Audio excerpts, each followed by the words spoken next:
Hello, good morning to all. My name is Dilip Kumar Bosmatari. I am assistant teacher of Tipka Higher Secondary School, date 5/6/20, chapter 10, subject general mathematics, class 9, exercise 10.5. बेवहाय angle ABC 69 degree कादों, angle ACB equal to 31 degree, होमबा जोङो angle BDC को दिहुननांगौ to find angle BDC. दानिया angle ABC आव ABC आखान थिथामाव ट्रायंगल ABC आव ABC आखान थिथामाव ABC नैबे खना प्लस BAC नैबे खना प्लस ACB नैबे खना जों मिथिगौ आखान थिथामनि मोनथाम खनानि दाजाबगासेया 180 degree. Sum of three angles of a triangle is equal to 180 degree. ABC नि मानखौ फज'नाय जाबाय 69 डिग्री बे फैबाय आरो ACB नि खनानि जखाखौ फज'बाय 31 डिग्री जों मोनो BAC equal to बेखौ आगदाजों दाजाबना आगदाजों लांबा जों मोनो -100 जाहैबाय प्लस माइनास जाहैबाय एंगल BAC equal to जों मोनो 80 डिग्री. सेनं समानथाय दानिया A आरो G आ एखे बेंखनाव थानाय एखे बेंखन खोन्दोनि बिन्दोफोर. दानिया नैबेखौ गोसो हो A आरो G आ एखे बेंखनाव थानाय सेम सार्केलावनो दं बियो बेंखनाव थानाय एखे बेंखन खोन्दोनि बिन्दोफोर एखे बेंखन खोन्दोनि बिन्दोफोर बियो सेगमेन्टनि बिन्दोफोर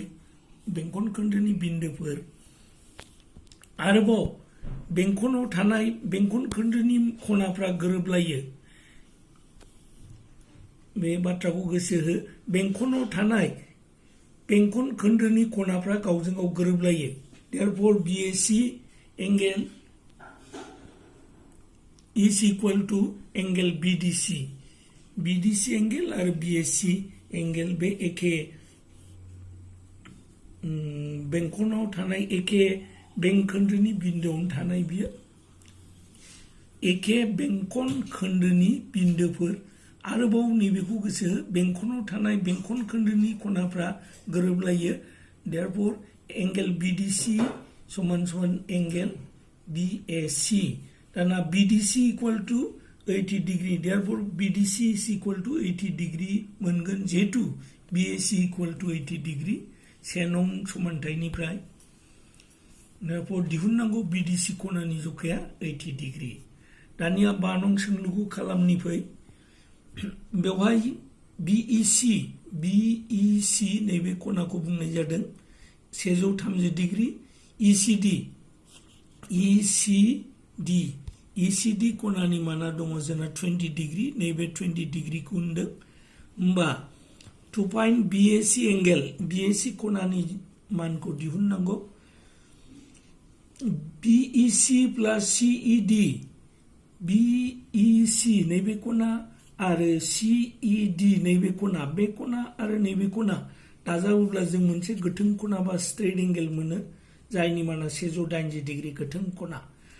दाना BEC नि मानखौ फज'बाय जोङो 130 डिग्री फज'ना होनाय जाबाय आरो CED फैबाय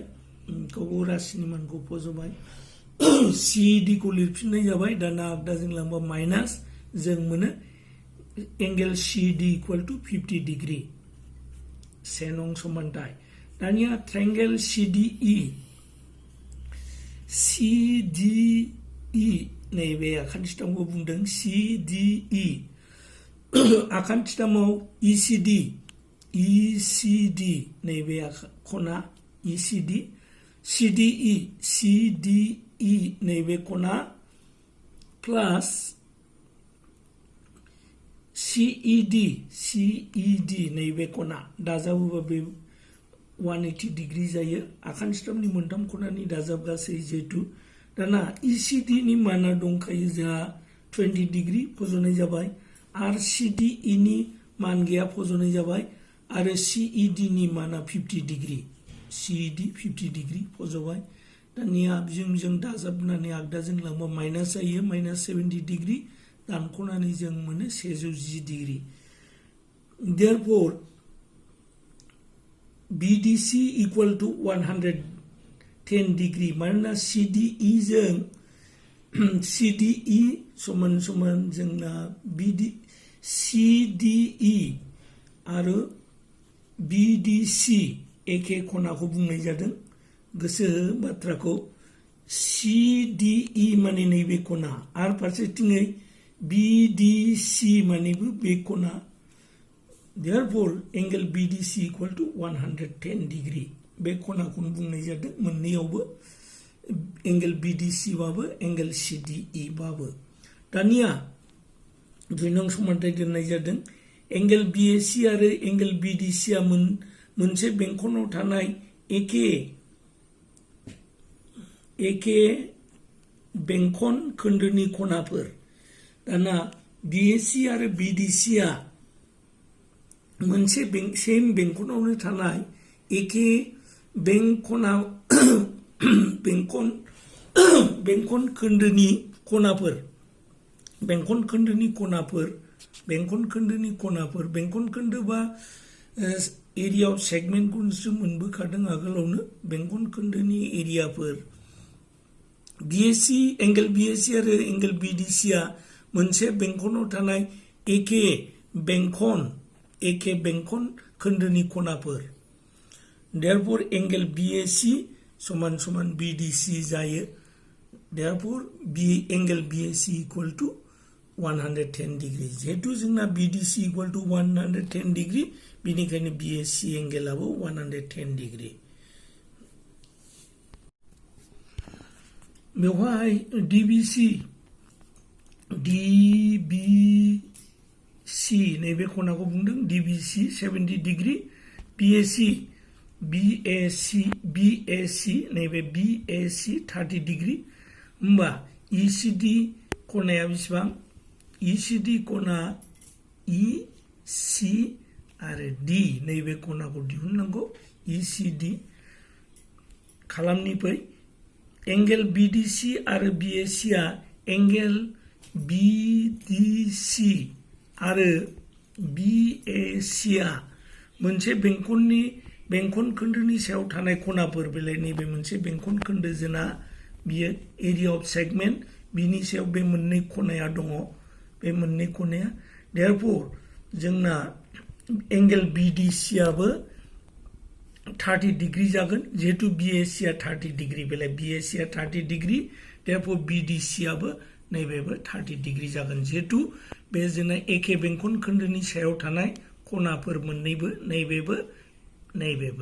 therefore BDC एंगेलाबो 30 degree BAC आ 30 degree जानायलाय दानिया ट्रायंगल BCD आव दानिया आखान सिथामाव फैदो बबे आखान सिथाम BCD नैबे आखान सिथामाव फै BCD आखान सिथामाव CBD नैबे आखान खनाखौ बुंदों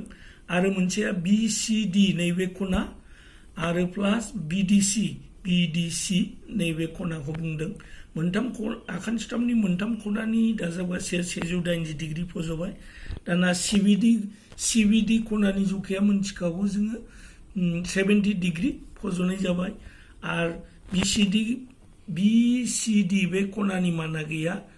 दोनफिननाय जाबाय आरो BDC खनानि माना 30 डिग्री फज'ना होबाय BDC 30 डिग्री दानिया खालामनानै जोङो एंगल BCD नैबे खनानि जखाखौ मोनबाय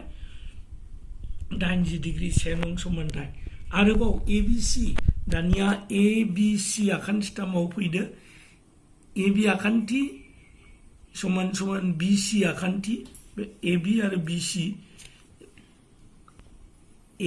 आरो BC आखान्थि होखानाय दं बियो AB जों BC आखान्थिया जों समान ना होखादों सोंलुआव दिस इमप्लाइज टु एंगल ACB नैबे खनाखौ बुंदों समान BAC नैबे खनाखौ बुंदों जुदि मोनसे आखान सिथामनि मोननै उल्टा आखान्थिया गावजों गाव समान जायोब्ला बिनि हासा दाजाबनाय बा बे मोननै खनायाबो समान जायो therefore angle ACB equal to angle BAC गोरोबलायनाय आखान्थिनि खनाफ्रा गोरोबो बेखौ गोसो हो therefore angle ACB is equal to 30 degree दुइ नं समानथायाव नोजोर हो दुई नं समानथाय दोननाय जाबाय angle ACB equal to 30 degree जेहेतु BAC equal to 30 degree BAC आ जों 30 डिग्री होननानै होखानाय मोनदों बीएसी 30 डिग्री therefore एसीबी आबो 30 डिग्री जागोन नै नं समानथाय से आरो 2 निफ्राय